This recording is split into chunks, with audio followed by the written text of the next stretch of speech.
Hola a todos y bienvenidos. Hoy nos acompaña Iván Timofeev, profesor asociado en la Universidad MGIMO, también director de programa en el Club de Discusión Valdai y director general del Consejo Ruso de Asuntos Internacionales.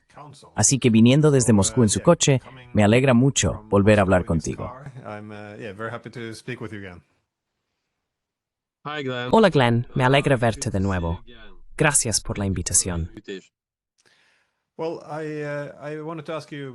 Bueno, quería preguntarte sobre algunos artículos que has escrito, pero antes, solo quería conocer tu opinión sobre las negociaciones actuales entre Estados Unidos y Rusia. De nuevo, consideraría que estos son los dos actores más importantes, por supuesto, dado que esto es en gran medida un conflicto entre la OTAN y Rusia, que se desarrolla con Ucrania como intermediario. Parece que la situación cambia de un lado a otro. Primero, Trump dijo que se distanciaría de la guerra, luego que iba a negociar. Después parecía asumir cada vez más responsabilidad, y ahora está diciendo que no es su guerra y que nos estamos preparando para retirarnos. ¿Ves alguna vía posible para que Rusia y Estados Unidos lleguen a un acuerdo? ¿O no hay ninguna posibilidad, y esto simplemente llevará tiempo?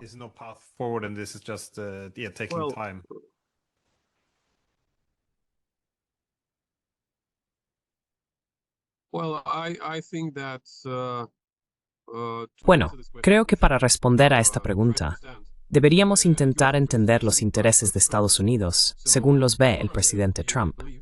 Aparentemente, él considera que la cuestión ucraniana no es un asunto de alta prioridad para Estados Unidos, y por eso este tema no merece las grandes inversiones que se habían realizado antes. Así que el flujo de miles de millones de dólares para reforzar las capacidades militares ucranianas, directa e indirectamente, simplemente no aporta un beneficio suficiente a Estados Unidos. El hieran Rusia temamel existencial para Estados Unidos. Existential challenge to the United States. And as far as Russia is not a major existential challenge. Y dado que Rusia no representa un gran desafío existencial, ¿cuál es entonces la razón para invertir en este conflicto? Siguiendo esta lógica, hay dos opciones. Una opción es llegar a un acuerdo, y su diplomacia está intentando que esto ocurra. Sin embargo, Rusia tiene sus propios intereses y exigencias, y Moscú no va a ceder, al menos de forma significativa, en las principales demandas relacionadas con la adhesión de Ucrania a la OTAN, la presencia de tropas extranjeras, los derechos de la población rusoparlante y el estatus de los nuevos territorios, que también es un tema importante. Así que si no consigue un acuerdo, me refiero al señor Trump, entonces la opción para él es simplemente abstenerse de este asunto, ¿verdad?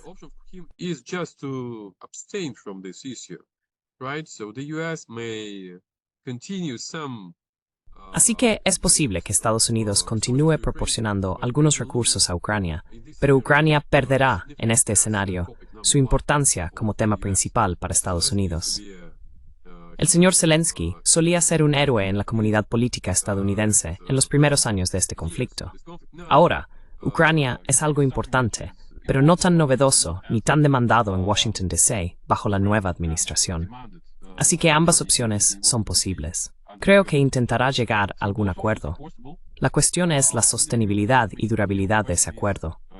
Pero si el acuerdo fracasa, podría imponer una nueva ronda de sanciones contra Rusia, pero al mismo tiempo, podría simplemente abstenerse del papel que había desempeñado Estados Unidos bajo la administración Biden.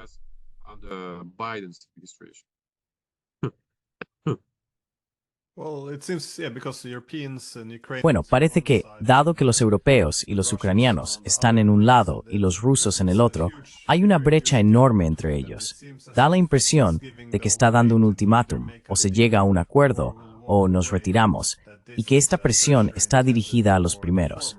Es decir, no supone mucha presión para Rusia si Estados Unidos se retira de esta guerra.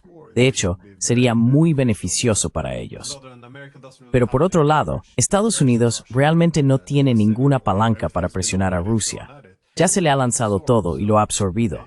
Así que, si quiere llegar a un acuerdo, supongo que, de manera pragmática, la presión tiene que recaer sobre los ucranianos y los europeos. Pero es capaz de conseguir un acuerdo, porque a diferencia de lo que se oye en los medios, ni Trump ni Putin son dictadores. Tienen un sistema político detrás, tienen que vender lo que salga adelante. Entonces, ¿crees que realmente puede conseguir la aprobación interna para esto, así como para cualquier acuerdo que busque? Well, Mr. Trump, Bueno, el señor Trump tiene credibilidad en la comunidad política de Estados Unidos para llegar a un acuerdo. Está claro que no va a comprometer los intereses estadounidenses y es partidario de una diplomacia realista, lo que implica hacer concesiones. Así que, en cierto sentido, la diferencia entre Trump y Biden es la diferencia en sus estilos de diplomacia. En el caso de Biden, la diplomacia occidental en general seguía la lógica del siglo XX. Es lógica de la capitulación, o excelente. No funciona. Rusia no capituló la logró. But this doesn't work. Russia does not capitulate and it won't.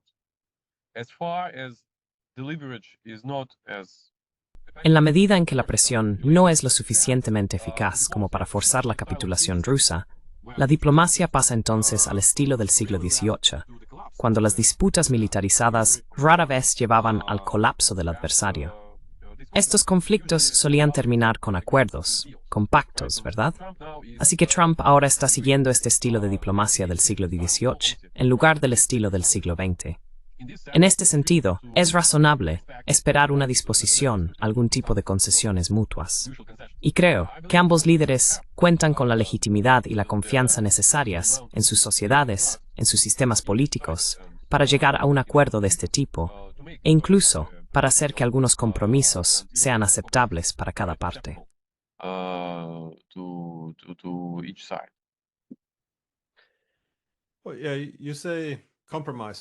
Bueno, hablas de compromisos, de que ambas partes podrían estar dispuestas a ceder en algo. ¿Qué ves en el lado ruso? ¿En qué crees que podrían estar dispuestos a ceder? Porque bueno, de nuevo, la posición rusa ha sido la neutralidad de Ucrania, lo que también significa que no haya soldados de la OTAN allí, aceptar la pérdida de estos 4 territorios, reducir el tamaño del ejército ucraniano, ya sabes, la desnazificación, que significa deshacerse del gobierno actual, derechos para los hablantes de ruso, etc. Pero, ¿es esta una posición de partida o todo esto es innegociable? Porque ya sabes, normalmente uno se deja cierto margen de maniobra. Quiero decir, si se trata de reducir el tamaño del ejército ucraniano, ¿cuánto? En cuanto a aceptar la pérdida de los 4 territorios, ¿crees que habría alguna apertura a modificar algunas fronteras administrativas en cuanto a qué territorio controla realmente cada parte? De nuevo, Putin no te lo va a decir, pero ¿qué ves tú en cuanto a las posibilidades? ¿En qué áreas crees que Rusia podría estar dispuesta a hacer un compromiso? Well, the first step that Russia can actually Bueno, el primer paso que Rusia puede proponer realmente como una especie de gesto de buena voluntad, o no solo un gesto de buena voluntad, sino también como moneda de cambio, ¿verdad?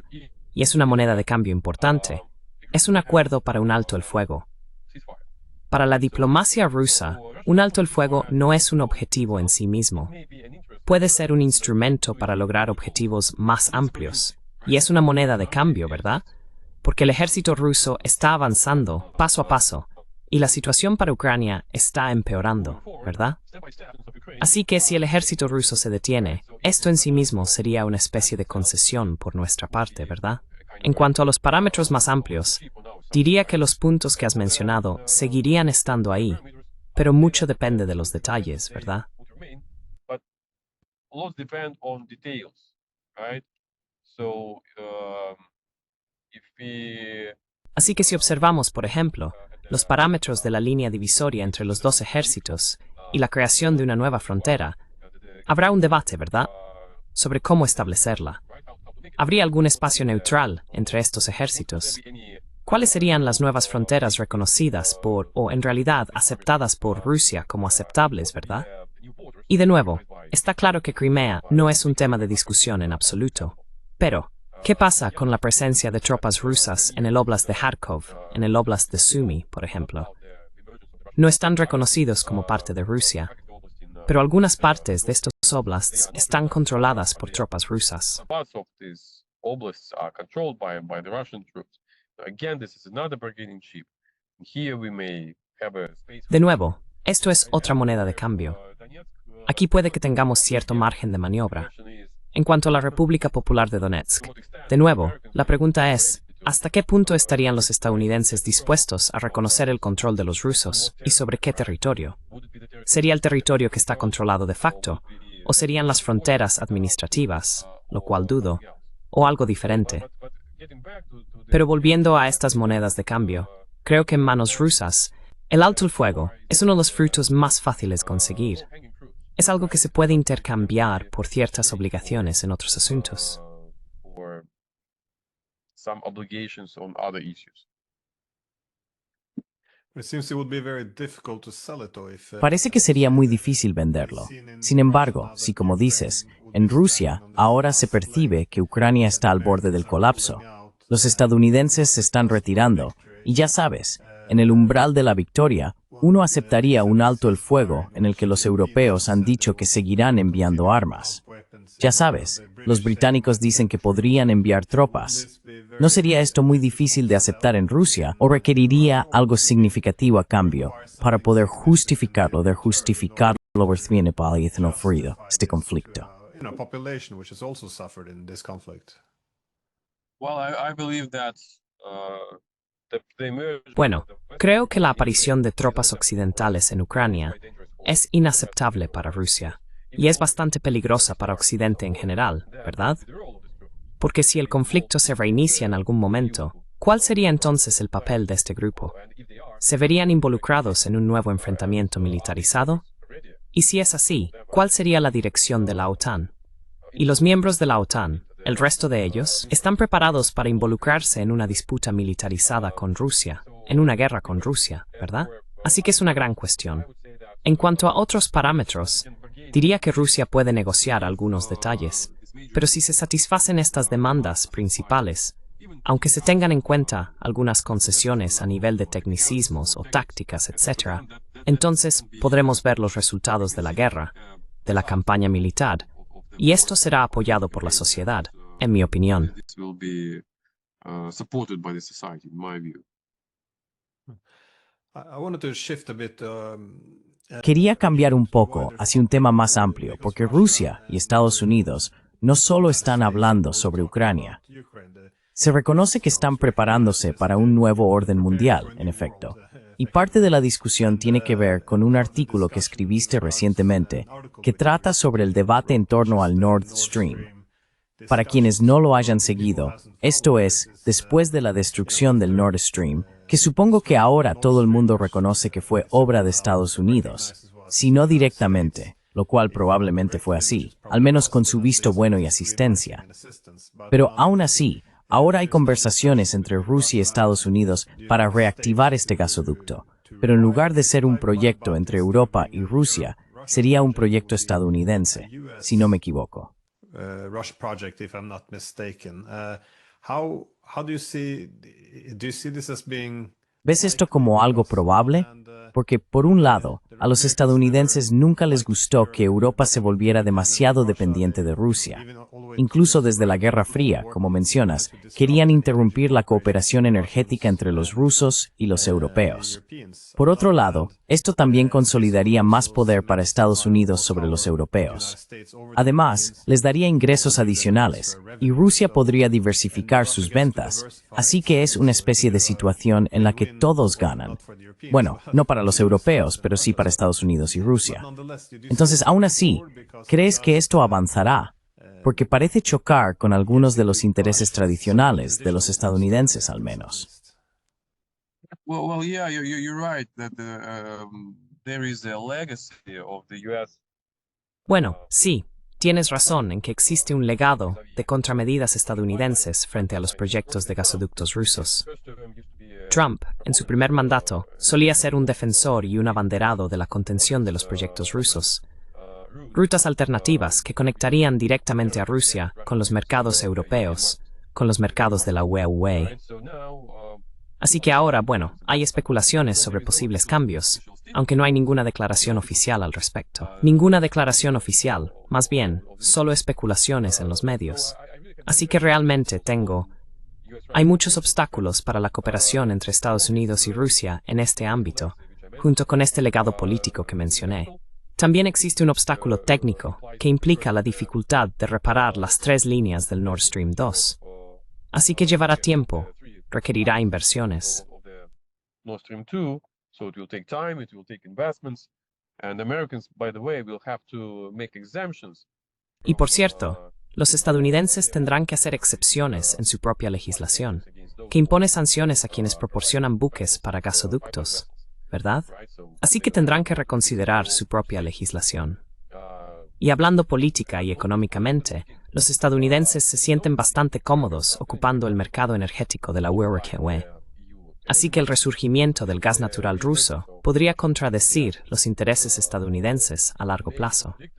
Y Trump, en sus críticas de 2019-2020, utilizó precisamente esta lógica económica, ¿verdad? Así que ahora será difícil justificar esta cooperación.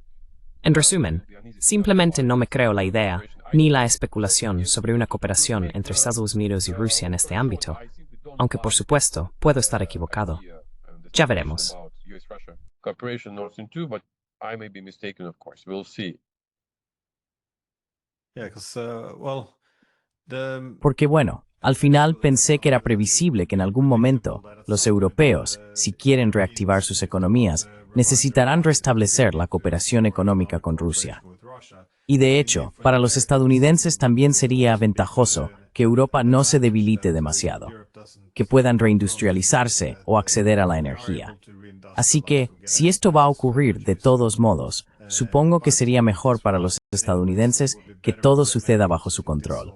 happens under their control, I guess. Well, I wouldn't say that. Bueno, no diría que el acceso a los recursos energéticos rusos sea un factor principal en la reindustrialización de Europa.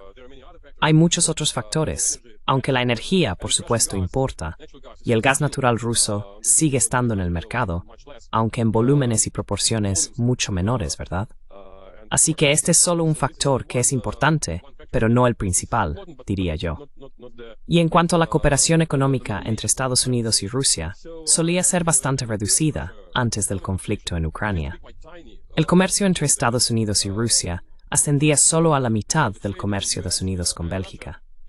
One half of U.S. trade with Belgium. So, and Belgium is not the biggest countries of the EU. Así que Bélgica no es uno de los países más grandes de la UE, ¿verdad? Así que este comercio era bastante modesto y nunca ha sido un factor importante en las relaciones entre Estados Unidos y Rusia, ¿verdad? Así que, políticamente, no sería perjudicial si hubiera una serie de nuevos proyectos entre rusos y estadounidenses en algunas áreas, en el Ártico, por ejemplo.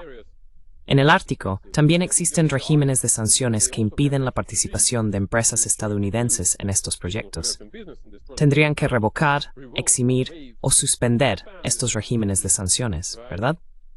Así que, en resumen, no veo una justificación estable y bien fundamentada para la cooperación entre Estados Unidos y Rusia en Nord Stream 2. For U.S.-Russia cooperation on Nord Stream 2. No, I think you're probably correct. I mean, I see the logic. Creo que probablemente tienes razón. Quiero decir, veo la lógica detrás de ello, pero no veo que vaya a desarrollarse de esa manera. Lo último que quería preguntarte es sobre otro artículo que escribiste que me pareció interesante. Conozco a Rein Mullerson. Él estaba haciendo un argumento similar, comparando la situación actual de Estados Unidos con la de Gorbachev y la Unión Soviética. Bueno, su argumento es esencialmente el mismo, que Estados Unidos se ha metido en una situación muy difícil y necesita una gran reforma. Pero al igual que Gorbachev, que lo rompió cuando intentó arreglarlo, podrías desarrollar tu argumento. ¿Cómo ves la posibilidad de que Estados Unidos siga el camino de la URSS? Quiero decir, en Estados Unidos, un argumento clave contra el orden hegemónico era que si el país intentaba construir o mantener un imperio global o una hegemonía, en lugar de aceptar un mundo multipolar, la predicción era que acabaría agotándose antes de que otras potencias pudieran equilibrarlo. como los BRICS, lo que ves ahora en oposición a Estados Unidos.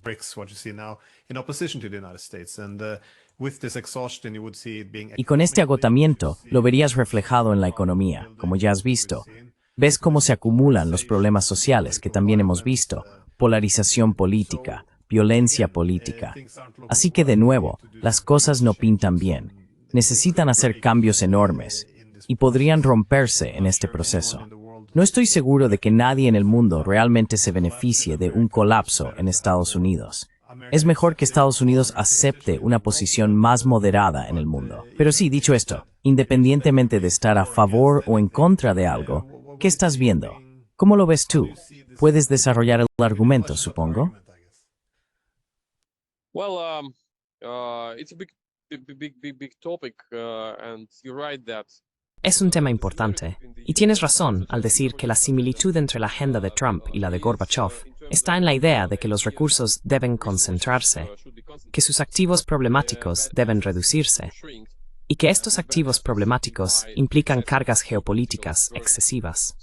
Así que para la URSS hubo un intento de salir de la lógica de la Guerra Fría y redirigir esos gastos excesivos hacia el desarrollo. La idea fracasó por diferentes razones. Una de ellas fue el estado de las instituciones, la velocidad de los cambios y el colapso general del sistema político. La fragilidad del sistema, ¿verdad? En el caso de Estados Unidos, no creo que las consecuencias sean las mismas, pero la magnitud de la reducción de estos activos problemáticos sería diferente, ¿verdad? shrinking of these bad assets would be different, right? So they are not Así que no están, digamos, proponiendo una salida de la competencia ni de las disputas en el ámbito internacional. Los estadounidenses simplemente están intentando reconfigurarlas, redirigir recursos, concentrarse en las direcciones que les parecen más importantes en este momento, que es China, no Rusia, para librarse de la trampa de la doble contención. No creo que estos cambios conduzcan a algún colapso externo dentro de Estados Unidos. El sistema político estadounidense parece ser más flexible y capaz de adaptarse a estos desafíos. Así que esto no llevará al colapso de Estados Unidos, ¿verdad? Pero la propia idea de la noción de activos tóxicos es en realidad comparable a la de Mikhail Gorbachev. No estoy seguro de si el señor Trump recibirá su premio Nobel como lo hizo el presidente Gorbachev en el pasado, pero ya veremos. Por supuesto. Sí.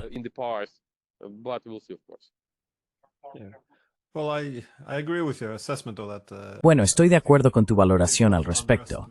Creo que la gente suele subestimar lo resistente que es la República estadounidense, es decir, su propio sistema político. Pero a menudo se dice que Estados Unidos está ahora impulsando un imperio que podría acabar con la República. Así que supongo que una cuestión clave.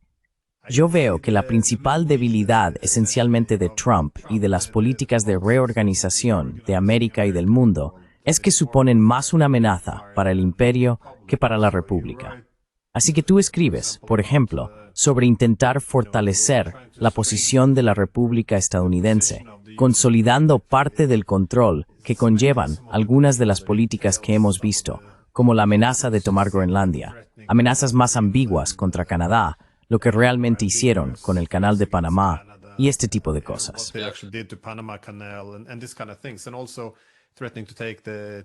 Y también amenazando con llevarse la industria de chips de Taiwán y traerla de vuelta a Estados Unidos. Gran parte de esto, supongo, fortalecería la resiliencia económica de Estados Unidos como república. Pero esto está matando al imperio, ¿no es así? Si estás amenazando a tus aliados más cercanos, el principal problema es que el imperio ha estado perdiendo recursos a favor de sus propios aliados.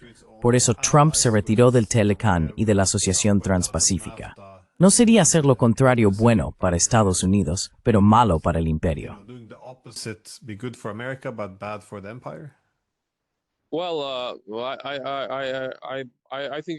Bueno, creo que es un punto válido. Para mí, estas amenazas a Dinamarca por Groenlandia y el troleo a Canadá no está claro hasta qué punto son serias. Y creo que es un error. Es excesivo. Por ejemplo, los estadounidenses no necesitan apoderarse de Groenlandia porque ya tienen una fuerte presencia militar allí, y Dinamarca nunca ha impedido que los estadounidenses mantengan su influencia en Groenlandia. Eso nunca ha sido un problema. En mi opinión, es un error exagerar esto y convertirlo en un problema, ¿verdad? No veo ningún beneficio para Estados Unidos en esto. Lo mismo con Canadá, ¿no? Así que este troleo o retórica de Trump contribuyó a los resultados de las elecciones. De modo que las fuerzas políticas en Canadá, que estaban condenadas al fracaso en las elecciones, pudieron ganar, ¿verdad? Capitalizando esta amenaza del señor Trump. Capitalizing this threat from Mr. Trump. Y para mí, es una gran pregunta. ¿Cuál es el beneficio de esto, de hacer que los aliados desconfíen y se vuelvan hostiles hacia Estados Unidos? Probablemente sea un intento de mostrar quién manda en este club, quién está por encima, quién es el rey de la colina, ¿verdad? Y aquí, el señor Vance, el vicepresidente Vance, su discurso en Múnich también iba en esta línea de críticas hacia Europa, la Unión Europea, Europa Occidental y la Oriental. Así que para mí, es una gran incógnita el por qué.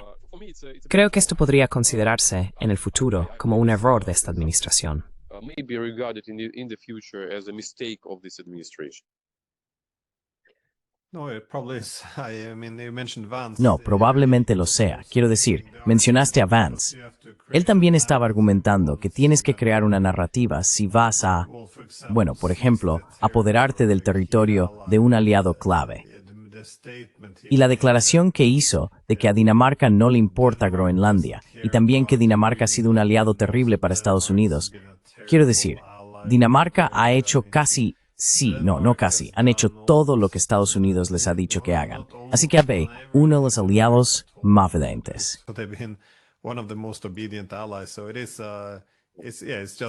Así es, sí, simplemente es incorrecto desde el punto de vista factual, supongo, decir que han sido un mal aliado. Así que sí, también estoy un poco perplejo, porque es lo mismo con esta declaración contra Canadá. No creo que nadie en su sano juicio crea que los canadienses aceptarían realmente renunciar a su soberanía y convertirse en un estado estadounidense. Así que supongo que esa es mi pregunta. ¿Por qué harías esto entonces? Si no hay ninguna posibilidad, ya sabes, ni en 1.000.000 de años, ¿por qué amenazar su soberanía? Todo lo que conseguirás es alimentar un sentimiento muy fuerte de antiamericanismo en la sociedad. Entonces, esto tiene más que ver, como has dicho, con asegurarse de que se acepte quién está en la cima, o tiene más que ver con Trump como persona. Esto es difícil para mí. This is difficult for me. Yeah, well, it's difficult for me too. Sí, bueno, para mí también es difícil. Probablemente, bueno, teníamos un político destacado en Rusia, el señor Chirinovsky, que falleció, pero era famoso por sus, digamos, propuestas radicales y en algunos momentos populistas. En su despacho tenía un mapa de Rusia con las fronteras del Imperio Ruso. Así que le gustaba esa narrativa y era popular en algunos sectores de la sociedad rusa. Así que probablemente el señor Trump está empleando las mismas tácticas, en parte por motivos electorales. Hay sectores de la sociedad estadounidense que compran esto, que se divierten con esto. Así que para nosotros, para quienes estudiamos las relaciones internacionales y las practicamos, es extraño, ¿verdad? Pero para su electorado, quizá incluso para el electorado conjunto, esto es algo que consideran pan comido, ¿no? Así que probablemente esto tiene más bien un origen interno, no externo.